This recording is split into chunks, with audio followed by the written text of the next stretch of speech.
All right, so this video is another little video about optimization. It's just a couple problems that are on MyMathLab. So if you didn't get it, get that handout from the Files tab. There's two optimization handouts. There's the first one, which had a couple of other problems, and this one is the second optimization handout, which has another two problems. So this problem, if you don't have it, or if you're not looking at it, it says find the smallest perimeter and the dimensions for a rectangle with an area of 121 square inches. So with optimization, you're either looking for the max of something or the min of something. It really doesn't matter which one it is they're asking for because you work it out the same exact way. Basically, to work out any of these problems, remember you need two equations and you're pretty much just plugging one into the other. So what we first need to write down is what we're actually given. So this problem said we have some kind of rectangle with an area of 121 square inches. So if we were just to write that out, we're going to have, we know that area is equal to, since it's a rectangle, right? It's x times y, and we know that's 121 square inches in this case. We don't need to worry about the units right now. We'll come back to that at the very end. So they wanted us to I'm just clicking back and forth between the windows here. They wanted us to find the smallest perimeter and the dimensions for a rectangle with this specific amount of area. So now we know that the perimeter of a rectangle is 2x plus 2y, like that. So now what we need to do is somehow substitute one equation into the other. Well, we know that this area equals x times y, which is 121 square inches in this case. So now what we want to do is we're going to take this one right here. We're going to take this one and we're going to rearrange it somehow and we're going to plug it into the perimeter equation. Why are we going to do that? Because in the perimeter equation, we have three unknowns, right? We don't know the perimeter, we don't know x, nor do we know y right here. In this top equation right here, we have two unknowns. But what we can do is we can isolate one of these variables and then substitute that into the perimeter equation. So it doesn't matter which letter we solve for right here. Like, do I want to get x by itself or y by itself? Well, typically with the optimization problems, we always want to have, if we can, like y equals and then a bunch of x components. So we take this equation right here and just get y by itself. I mean, we just divide both sides by x, right? So now we have y equals 121 over x. And then if we substitute this, right, into here, we would now have P equals 2x plus 2 times 121 over x, like that. So now this is a little better. Let's see, is this in focus? Can I focus this? This is a little better. Why? Because if you notice now, this entire equation on the right side is all in terms of x. So if we do take the derivative of this of both sides, well, the derivative of p, we don't know what the perimeter is, but we know it's some kind of constant, right? So the derivative, this is like a constant in this case right here. So the derivative of a constant of any constant, right, is just zero.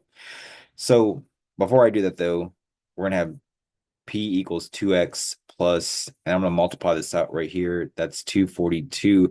And I'm going to rewrite it as x to the negative 1 power right here. So remember, with the rules of exponents, I can make this, or I can flip this up top by making this exponent negative.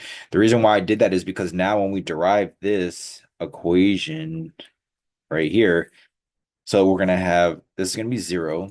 Why? Because remember, perimeter is some kind of constant, but the derivative of any constant is 0. And this is equal to 2. Derivative of 2x is just 2. And then when we derive 242x to the negative 1 power, that's just the power rule for derivatives, right? So you're going to take the negative 1, multiply it into the 242, and we get negative 242x. But then remember, also with the power rule, after you're done multiplying this exponent into this coefficient right here, you also have to subtract 1 from this exponent as well. So we basically have x to the negative 1 minus 1, which gives us x to the negative 2 power. So now this is a little better. right? Because we can solve this equation for x, right? So we just need to get letters on one side, numbers on the other side. It doesn't matter which way we go. But in this case right here, if I just want to move this negative 242x to negative 2 to both sides, we can just add it, right? We can do this.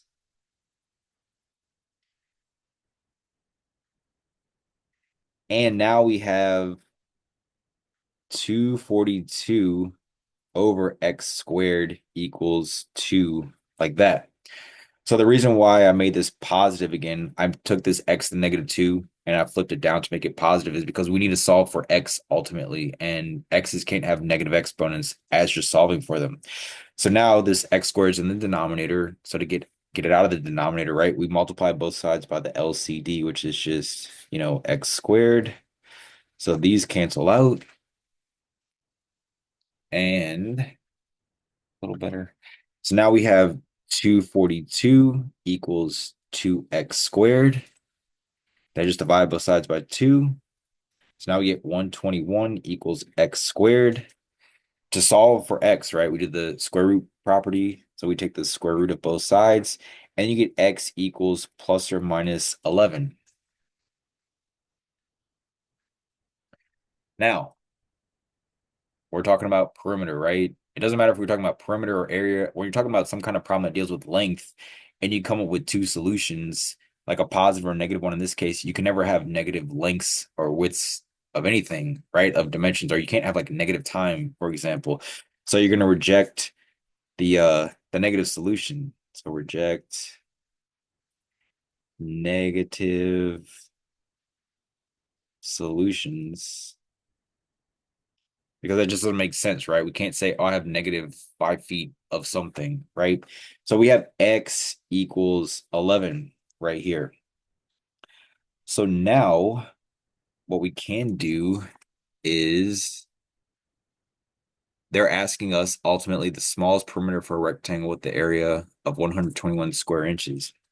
So now if we know that x is 11, we can now figure out what y is, right? How are we going to figure out what y is? Well, if we go all the way back up to here, remember they said x times y is 121, right? The area of this rectangle was 121 square inches. So taking this from here now, we know now that x equals 11. So if we plug 11 into here, right, we're going to get 11x, not sorry, we're going to get 11y equals 121. So we divide both sides by 11. So y is going to be equal to 11 in this case, right? It's just a coincidence that both x and y were both 11. But we're still not done with the problem, right? Because it says find the smallest perimeter for a rectangle with an area of 121 square inches. So what do we do with that now? Well, we have our perimeter formula, correct? We know what our x is and we know what our y is, right? We just figured out that x was 11 and y was also 11. So in our case right here, I'm just going to shoot it down here because we have more space. If the perimeter is equal to 2x plus 2y, then we just substitute those values in, right? We get 2 times 11 because x is 11, and then 2 times, well, 11 again because y was also 11. That's just 22 and 22, so we get 44. And then in this case right here, it's just going to be, or the units, inches in this case, like that. So remember, the goal for these optimization problems, again, is always you're starting with two equations. One of them is going to give you some kind of number with it, right? It's going to give you, let me go back to this so I can see. You're always going to have one equation that gives you two variables and some kind of number. That's the one that you're going to manipulate all the time, where you say either x equals something or y equals something. But as I mentioned at the beginning of this video, we want to say y equals something because when we derive it, we want something all in terms of x. The other little formula that we're going to have is the one that we're trying to basically minimize or maximize. That one's going to have the three unknowns. All right, so if we check out the next problem, optimization problem from that handout, this one right here, It's saying we have a rectangular plot of farmland that will be bounded on one side by a river and the other three sides by a single strand electric fence. Now, if we draw this sketch out right here, so let's just say this is the, you know, river or whatever. And it's also telling us, it says with 1,600 meters of wire at your disposal, what is the largest area that we can enclose and what are its dimensions? So that the largest area here, largest area is the question mark, right? And they said that we have 1,600 meters of fencing to work with. So that 1,600 meters of fencing that we have to work with, that's not the area, right? That's actually the perimeter. So this is kind of like the reverse of the last problem, right? The last problem, they told us the area amount and we needed to find the perimeter amount. In this case, they're giving us the perimeter amount and we need to find the largest area. So like I said before with the first problem, it doesn't matter if they ask you the largest, the max, or the min when you're optimizing, it's still the same conditions. You're going to have the two formulas. You want to find out the one that gives you the most amount of values, and we're going to manipulate that one and plug it into the other one that has the unknowns or the most unknown values. So now, if they told us that we have 1,600 meters of fencing, that's the perimeter, right? So in this case, we have to be careful because in the previous problem, it was just 2x plus 2y. Now with this one though, the reason why I drew the sketches, now if we have a river, you're not going to you don't need a fence right here, right? So if we label this, I'm just choosing left and right as x, correct? Because normally on the Cartesian system, left and right was x, up and down was y. If you notice, our perimeter here is not 2x plus 2y. It's just simply 2x plus y, like this. Because again, we didn't need a fence right here. That's why it kind of helps to draw out these sketches so you can see visually what you're working with when you're trying to construct a perimeter formula. So remember, for perimeter, you're just summing up all the sides, right? The area, though, the area is still x times y. So remember, the trick now is, remember, we have some formula that has two unknowns right here. This one has three. We're going to take the one with the least amount of unknowns and isolate y, and then we're going to jam it into this equation right here, and then take the derivative just like the last one and solve for x. So if we take this equation right here and solve for y, we're just subtracting 2x from both sides, right? So now we have y equals 1,600 minus 2x. And now we can plug this in to here, right? We can say, so the area is equal to x times 1,600 minus 2x. We just distribute. So we have 1,600x minus 2x squared.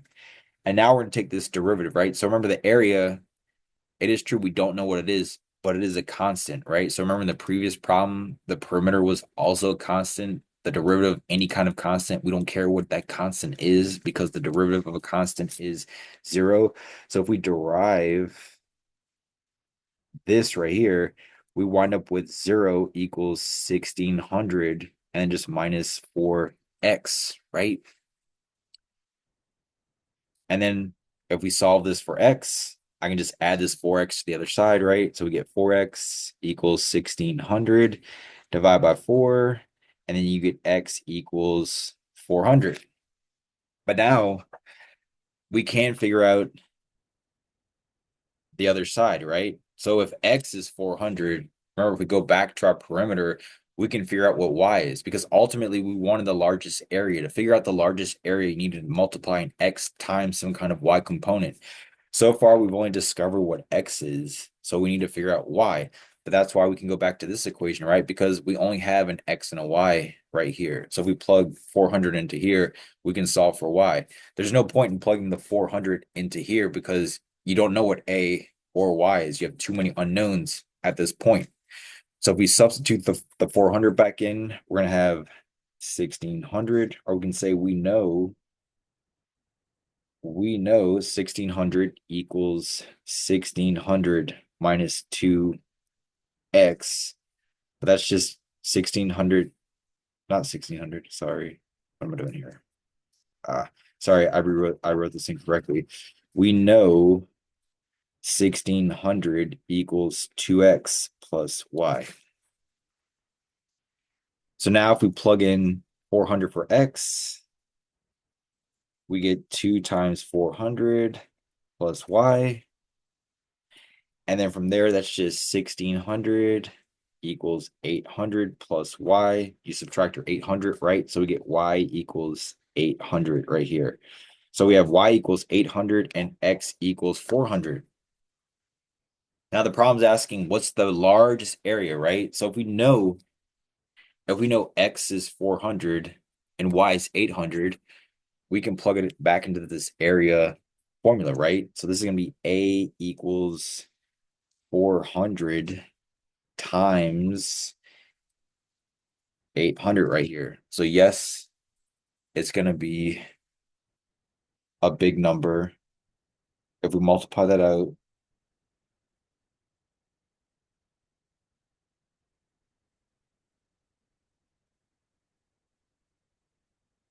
you're going to get 320,000. And because remember with our units, what's that going to be in this case? If our perimeter was 1600 meters of fencing, well, if you're multiplying a meter times a meter, right? Like 400 meters times 800 meters, that becomes meters squared. So just be careful with that on MyMathLab because I do think that it asks you, there's a drop down box for the units and it'll say like, is it meter squared or meter cubed? But it's meter squared because m times m, right? It just follows the power rule.